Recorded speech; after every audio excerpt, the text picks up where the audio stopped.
Alright, all you designers out there, if you are using Photoshop, which I know everybody does if you're designing anything, something that you might want to do is to take off the background and put something else in it. So I'm going to show you how to do that. So that's what we're going to do here. Open up your picture. Yeah, I chose this one just because it's a good quality picture. Anyways, so to start out, you're going to use this tool right here. And you can use either quick selection tool or magic wand tool. They both kind of do the same thing. Magic wand tool is better, but sometimes it doesn't work. So let's see. So see, I'll click here and it will select everything that's like similar color, but like you can see it got some of my shirt, so it's not perfect. It missed a lot. So what I'm going to do is I'm going to use the quick selection tool and I'm going to click plus so I can add stuff into it that's going to be deleted, and then I just kind of go around what I want deleted, and it kind of does the work for you. And at this point it's kind of okay if it's not perfect. We'll fix that in a second. So just make sure it's surrounding the parts you need it to. It's not too hard. Alright, so that doesn't look too bad.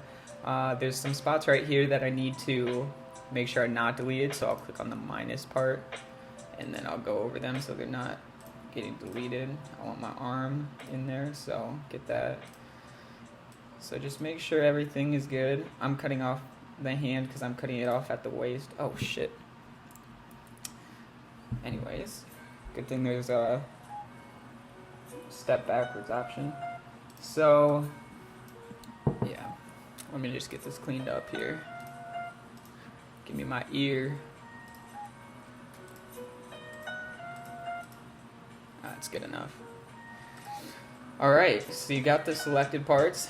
So what you gotta do now is you have to unlock this layer, or else you can't really do anything with it. Create a new layer. It's transparent. And you gotta put it underneath it, because if it's above it, it's not gonna do anything. But now when you go under here and delete that layer, it shows the layer behind it, so it's transparent. Alright, so now we can crop it, and I'm cropping it up to here. So whatever you need to do, just crop it down there. There you go. So it's transparent now. And now what you got to do is find the image that you want to use as your new background. So I'm going to open up a new image. Let's see what I got here. Oops. Random? I think that's where I keep most of my stuff. Here we go. So I like this thing. It's pretty cool. So I open it. I'm pretty much just going to grab that layer, drag it over here onto this file, and just plop it down. Now it's on top. These layer tools are super important, so you got to take that layer and move it back. There you go. And then you can move that however you want it. It's a little small, so I'm going to resize it, and to do that you'll just go into edit, transform, scale, and then you can increase that. I like that pink, so I'm going to make sure that's in there. Something like this. I like that. So there you go.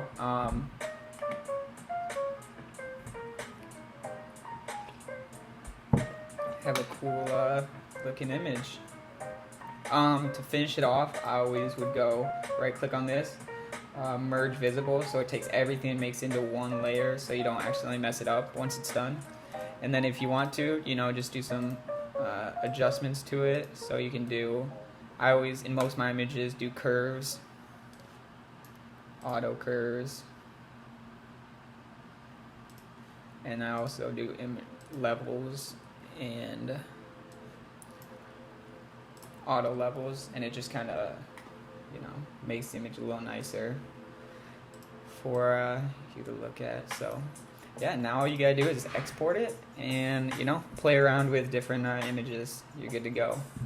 If you liked it, subscribe, and I will do more when I'm not doing schoolwork, which is always. So peace out.